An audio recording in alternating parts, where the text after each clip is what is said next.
We are going to now go to our technical advisor for this work, Mannequin Smith.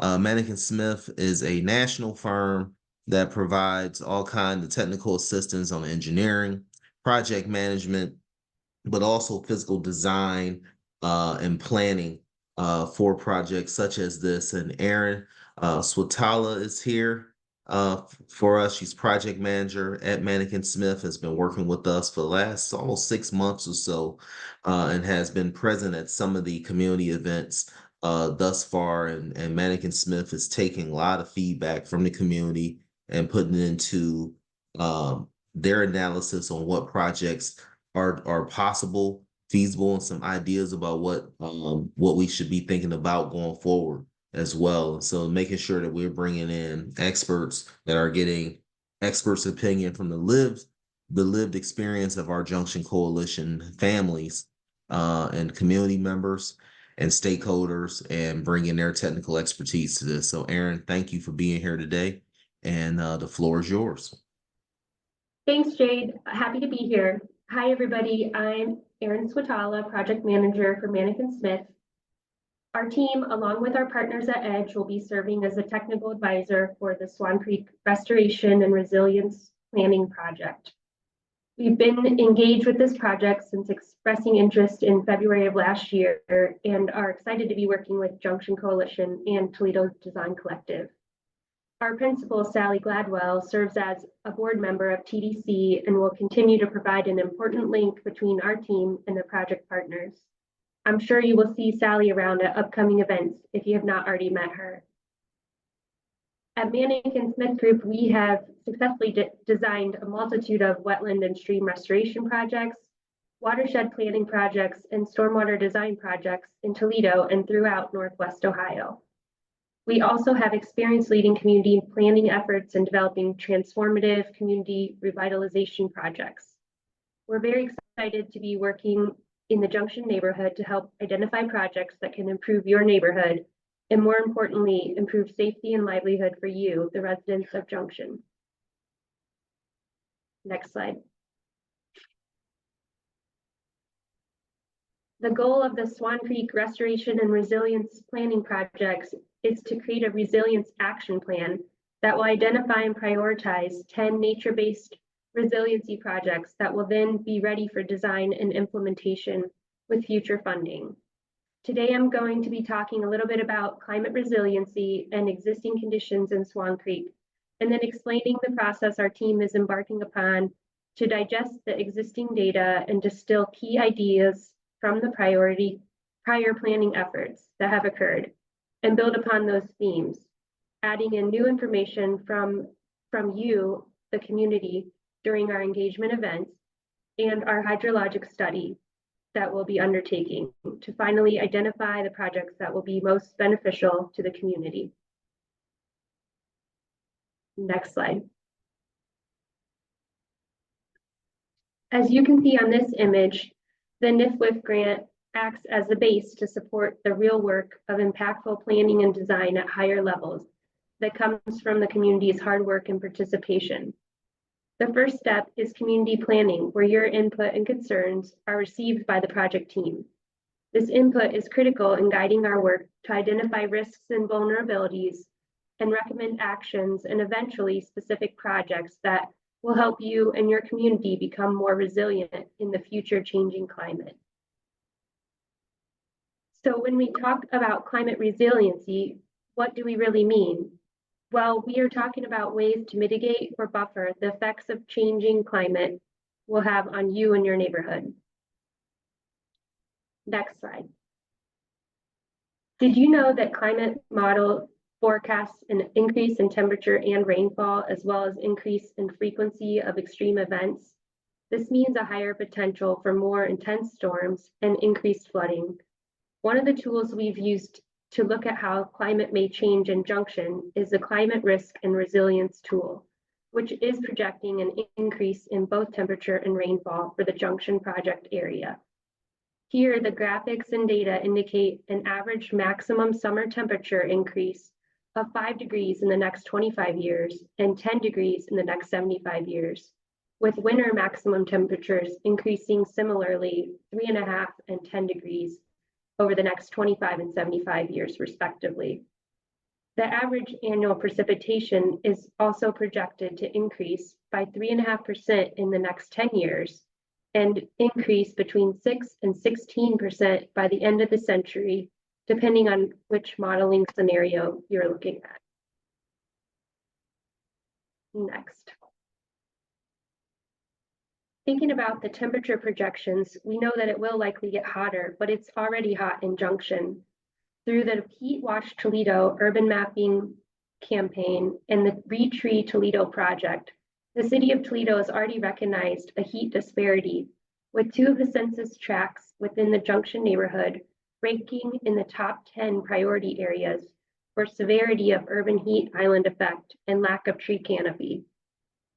The $6 million grant-funded Retree Toledo project will plant over 10,000 new trees throughout the city over a 5-year period. In Junction, this priority means that new street trees, park trees, and also new trees planted on city-owned vacant lots will be happening in the near future.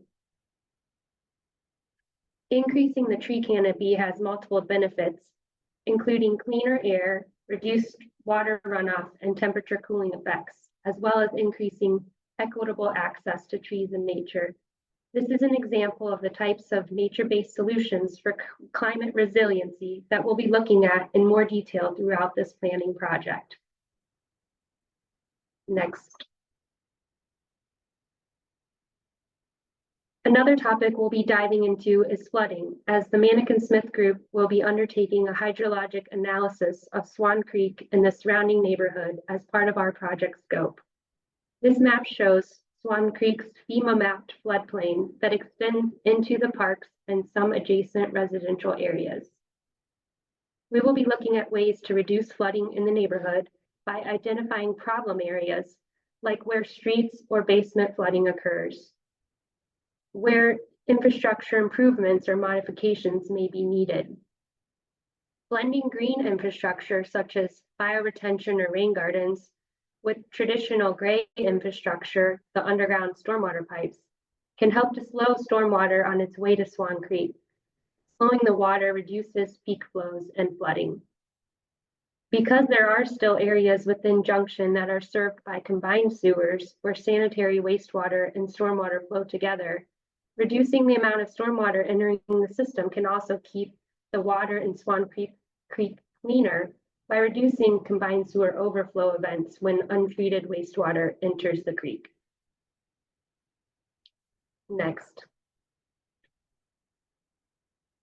Now let's talk a little more about Swan Creek. As Ford mentioned earlier, Swan Creek is over 40 miles long and drains an area of over 130,000 acres. Overall, the watershed is still 31% agricultural and 57% urbanized, but we know that the area near Junction is very highly urbanized, with exceptions of the parks along the creek. Junction neighborhood is situated about 1.2 miles upstream of the mouth of where Swan Creek empties into the Maumee River, and it is within the Heilman Ditch subwatershed. Water quality and aquatic habitat for fish and macroinvertebrates, or bugs, in Swan Creek is degraded. The accumulation of silty sediments in the downstream areas of Swan Creek are less desirable substrates for fish and these aquatic organisms. Much of the silty sediment comes from upstream sediment loads and bank erosion that is made worse by the flashy nature of stormwater entering the creek from highly developed and impervious areas. Next.